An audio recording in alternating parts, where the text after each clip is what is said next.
Hi, this is Zibby Owens, and you're listening to the award-winning podcast, Moms Don't Have Time to Read Books.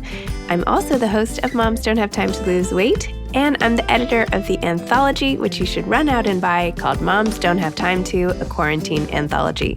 All proceeds of that book go to COVID-19 vaccine research. And I'm the editor-in-chief of Moms Don't Have Time to Write, a new publication on Medium, and we're accepting submissions, so please send your personal essays there.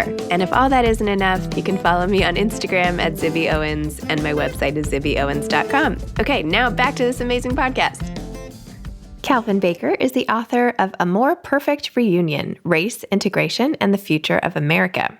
Calvin is the author of the critically acclaimed novels Naming the New World, Once Two Heroes, Dominion, and Grace, and has taught at Yale University, Columbia University, and the University of Leipzig, Germany.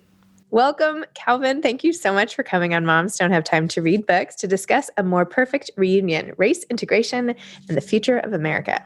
Thank you for having me, Zibby. Pleasure to be here. Great.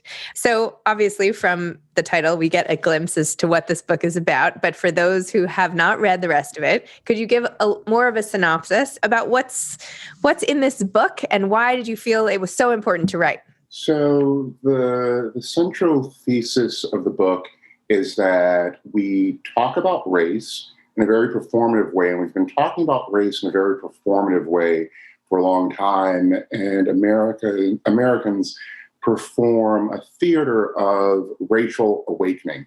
Now, they've been performing this awakening since the Revolutionary era, since the Great Awakening, the generation leading into the Revolution, when we have a race problem. And it sort of gets shunted aside for these bigger concerns, like what are we going to do? We have an England problem too. What are we going to do about that? And then the Civil War, right? But the Constitution points a direct line to the Civil War. And during the Civil War, and we can go back to that later, we have a race problem. And then the Civil Rights moment. And my theory is that what we really have is an integration problem. Because race is construction, we all know that, and there's only so much you can talk about it, and it raises the will. But what's really fundamentally broken is that the society remains segregated, and the real problem, the real fear, even for the early abolitionists, was how do you integrate these folks into the rest of society that has massive prejudices against them. And so that's what I wanted to talk about. And that's what I think we're still encountering now. Even as we talk about race, the real question, the harder question, the frightening question is, well, how do you take apart these structures of racism? And to do that, you have to integrate people. Great. So but that's a long way forward. No, there's so much to go into with that, and even from the book. But I wanted to just back up and get a little more information about you. I know that you had taught at Yale, which I went to, by the way. So yeah, go Yale, whatever. Although I took almost no English classes, even though I thought I wanted to be an English major. What? I know. There were all these prerequisites, like 129, 127, I don't know, whatever all those courses Major were. English poets. Yeah, major English poets and all that stuff. And I just no, I don't know. So I ended up taking all psychology classes and reading for fun on the side. You missed the best part of Yale, Zibby. I probably did. Yeah. It was all based on this one bad class, one time freshman year. Who knows what my life would have been like? I don't know. You might be a book podcaster. Actually, that's not true. I did take a complet class about different thing. Proust and, all the Madeleines and all that stuff. Anyway, but not English. Okay, so take us back and give me more of a picture of your background and your novel writing and all of that, and so that we have more of a context of this book. That's a long. How far back do you want to go? As honestly, all the way. Go as far back as you want. Where are you from? Where are you born?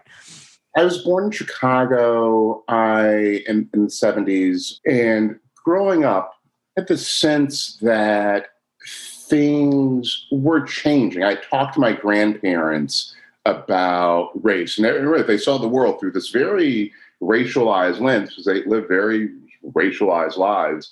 And my early life, was a Black family. I went to integrated schools or mixed schools, and had the sense that things were changing, and had a real impatience with some of both the racialized structures I'd hear, in fact, like from my family, but also in the political zeitgeist and frankly in curriculums. And when I went to a school that would let me not take a core curriculum, I didn't go to Yale because they had a core curriculum. And I guess it was sometime around senior year of college, or of high school, I became very, very interested in trying to locate myself. And I went to a super traditional high school at that time. It was an independent school, but it was very conservative in its curriculum. If they could have taught us in Latin, they would have.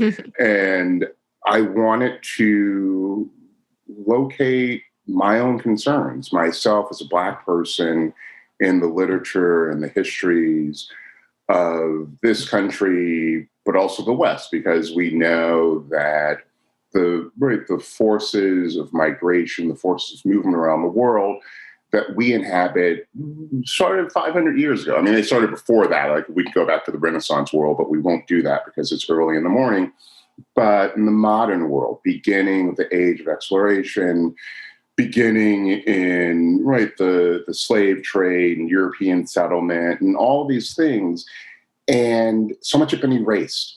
And I was concerned with filling in my history. And that entailed a journey that was rebellious for the time, right? So I was an English major, but I was an English major kicking and screaming. One of my professors told me I was the best student of my generation.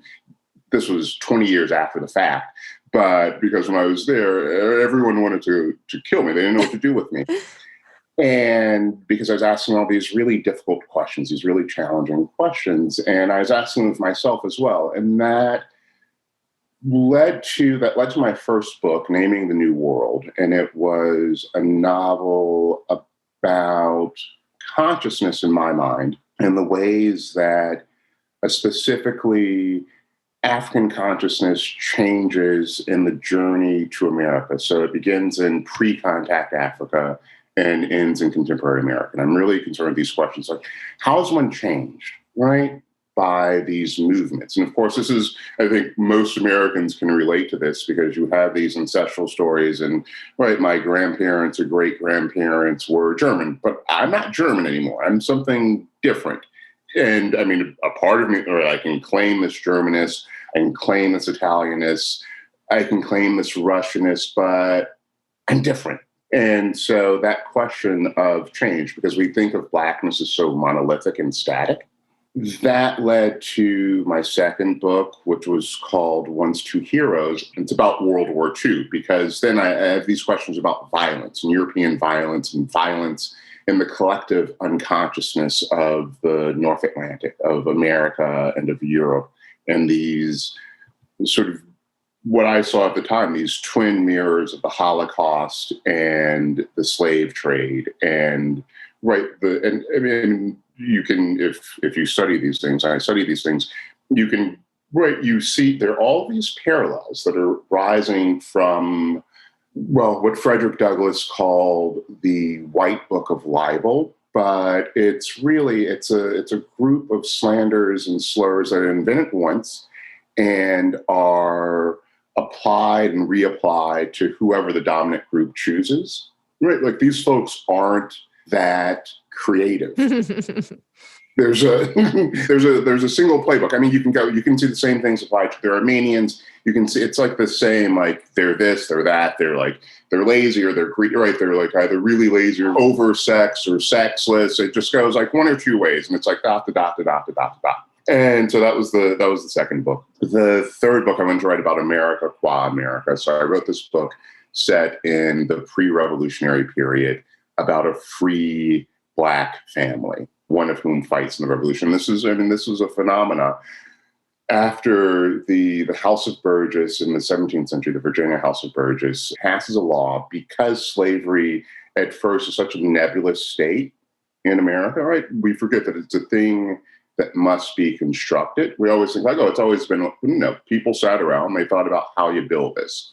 And one of the early moves they make because, right, the presence of free blacks threatens the claims of slavery. Right, you got a thriving free black community. You can't say these people are this and this and this and this, right? And so the Virginia House of Burgess banishes free blacks from the then colony.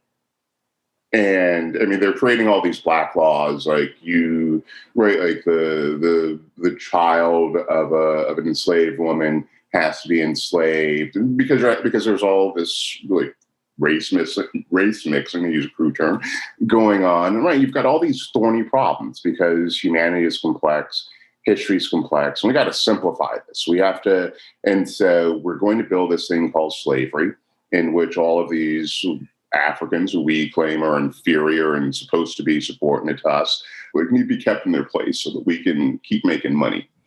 And because free labor, who can resist that? And so it's illegal for a free black man to live in the colony of Virginia. Dominion is about a man who's emancipated he's indentured and sort of finishes his term near the beginning of the time that law is passed. And so America being America, he sets out west, which then goes to what would become North Carolina. And Virginia was massive. Virginia splits 3 times, essentially, first Virginia into the Carolinas, and then Carolina north and south. And all of these splits are happening around questions that we recognize today of religion, of commerce. Are we going to be a society of, right, are we going to be Anglican? Are we going to be what we call now evangelical? Are we going to be a society of corporate agriculture? Are we going to be a society of small businesses? So these are right. So these are some of the intersecting questions that are already playing out then. And I guess it's why historians say things rhyme. And Dominion's about this, right, about this family settling the land, going through the struggles that you go to, and like subsequent generations, of course, have different relationships, one of whom fights in the war. And I imagined it in my mind then as a sort of Aeneid-like story. And why Aeneid? Because the Aeneid... See, now we're going back to the same class at Yale. This is like, I can't get away from it. I'm telling you, these Yale English teachers, I don't know what it is, always back to the classics. Anyway. Everything goes back to I mean, there's a reason they're fundamental. We can all relate to them.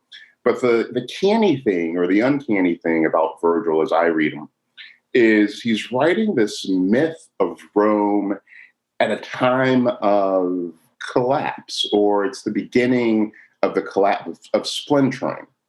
And so he's writing this myth from a position of knowing as opposed to naivete. And that fascinated me. I wanted to, the myth of America is always a legal myth. It's always a naive myth. And so the question is, what if you shift that and you're writing from a position of knowing, right? In which all that we know now, you have to account for. And that became fascinating to me, right? The fact of free blacks in early America, the facts of these proto-arguments that continue to shape us around race, around capitalism, around religion. So that was just that was catnip to my brain then. And eventually, but all of this is right. One of the through lines of this work is I wanted to center a Black consciousness in all of these works, because if you most literature has a single use for Black writing and Black writers. Like, tell us of your struggle, tell us of your suffering, of your pain. And of course, like, Blackness is larger than that. All people are larger than that.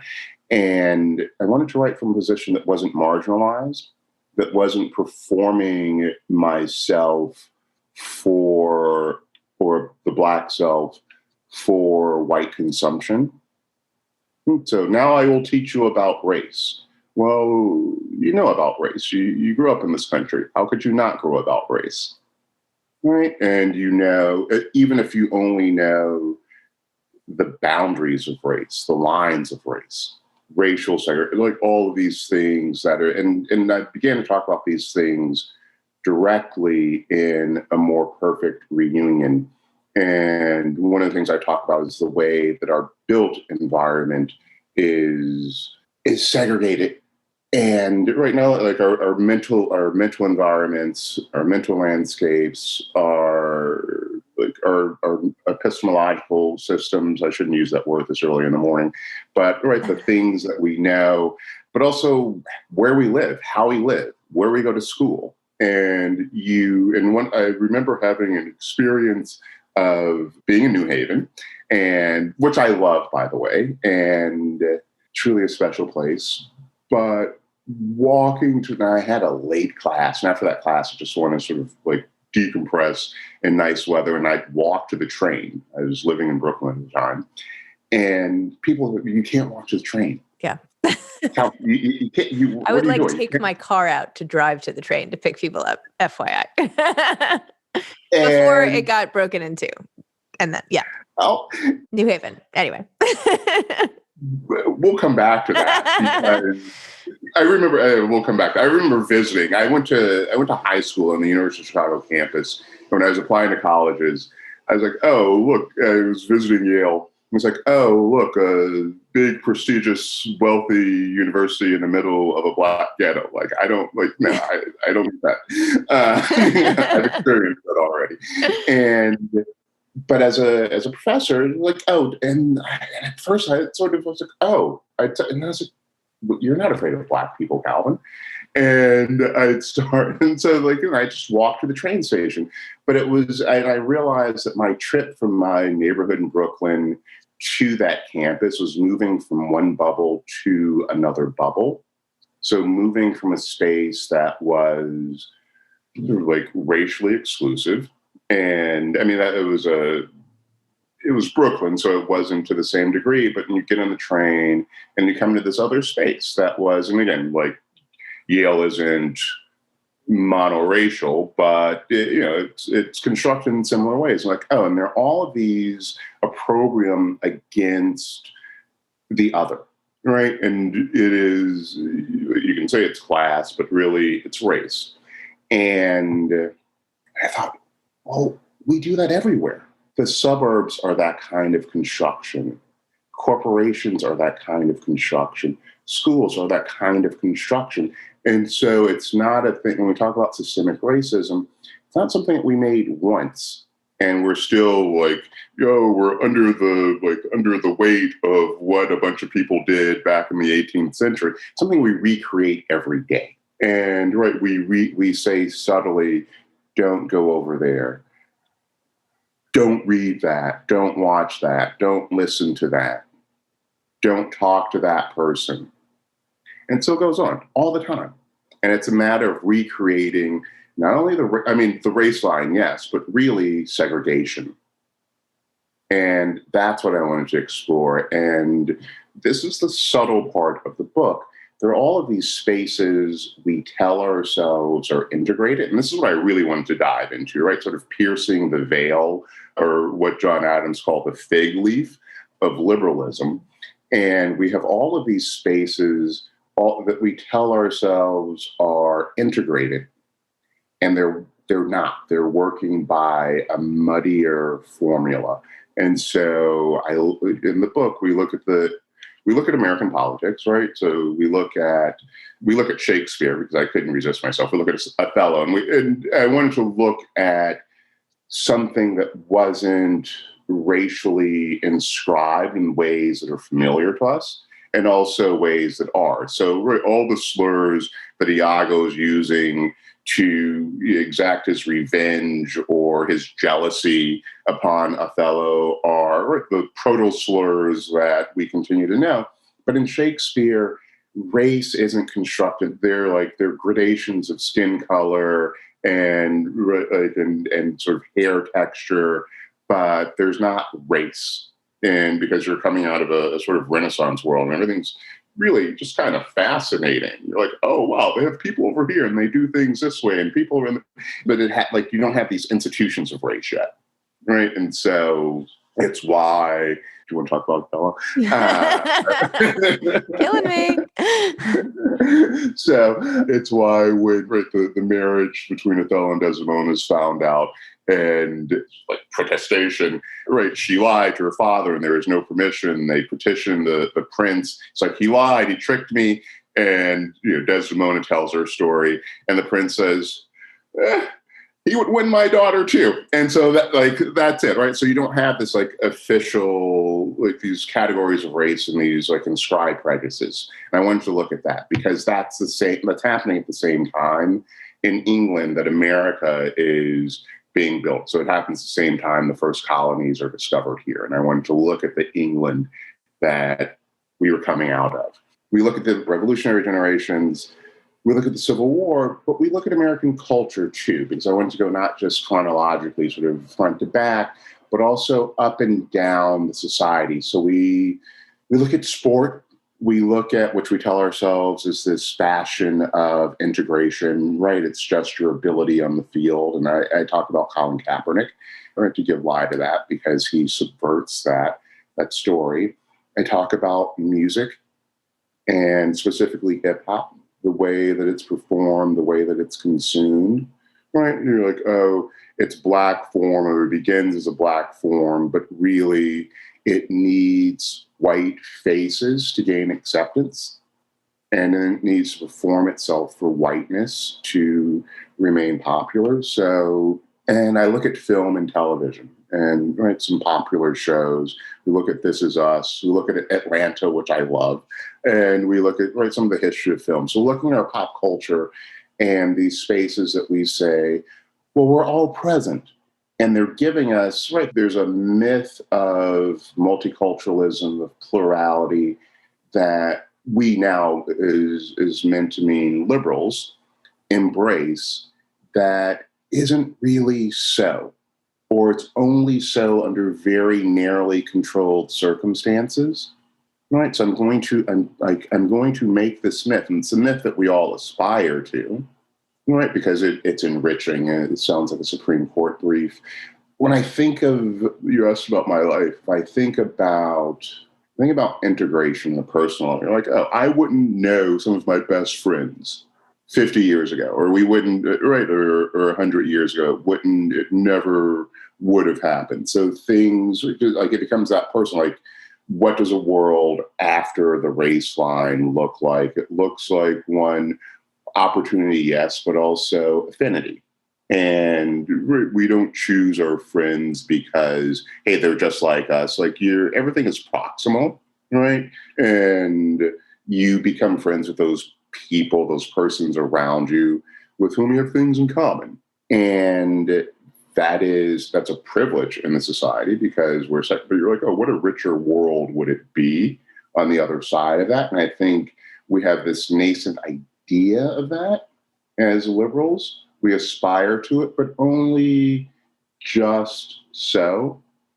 And a joke I've been making recently is like in another context, like, yeah, people are down Barack and Michelle, but not quite yet with Uncle Jeremiah because like, oh, wait, it's a little too black, it's a little too much, it's a little too real. And there are all of these things that we want to not hear and not know. And we look at the current moment of protest, of uprising, which I think is the fourth significant moment of racial awakening in American history. I mean, I think it's right now. I think there's the Revolutionary War. I think there's a Civil War. I think there's a Civil Rights Movement. And I think there's now. I think there's something really profound going on now. And if it's sustained, really transformative, and perhaps the last time for such transformation in a more or less civil way. But it's predicated upon documentary evidence of things that Black folks have known all the time.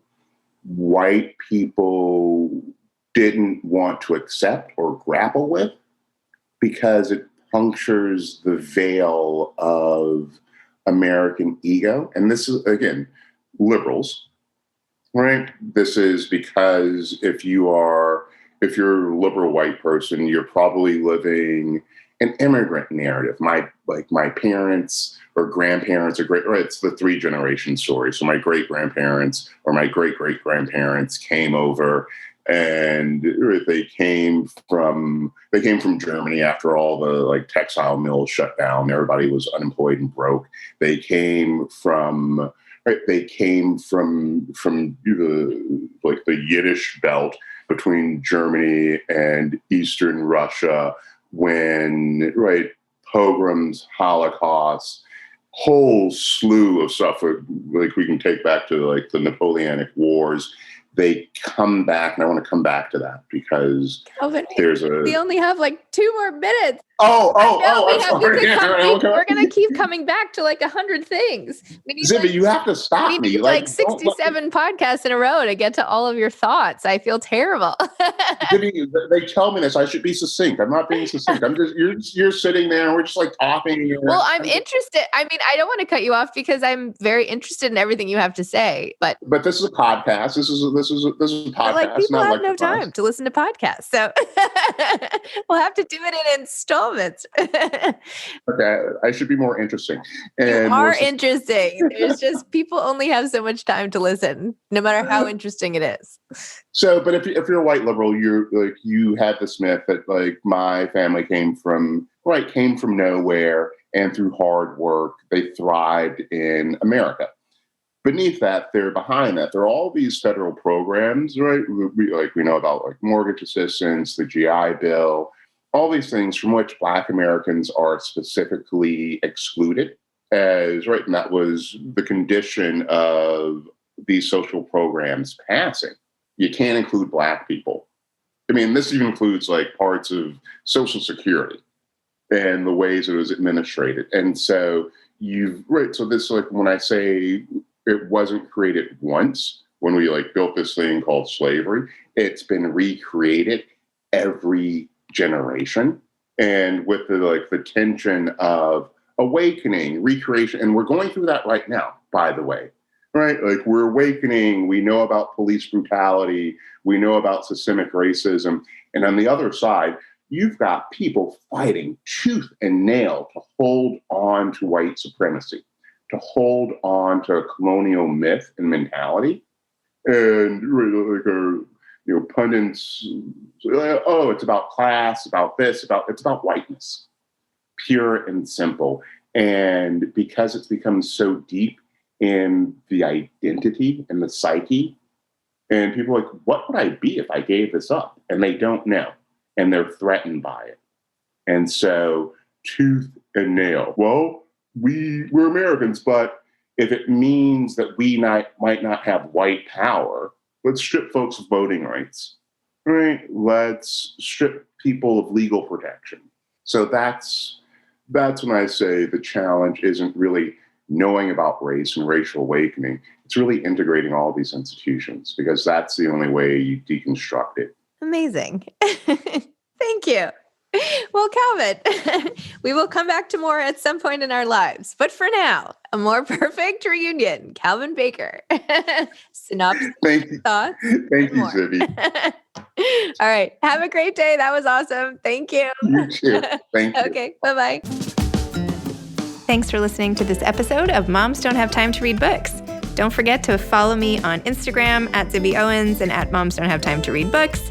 Also sign up for my newsletter at zibbyowens.com and sign up for my virtual book club and meet lots of authors on Zoom every other week. Thanks so much to Steve and Ryan at Texture Sound for the sound editing. And thank you to Morning Moon Productions for providing this fantastic intro and outro music.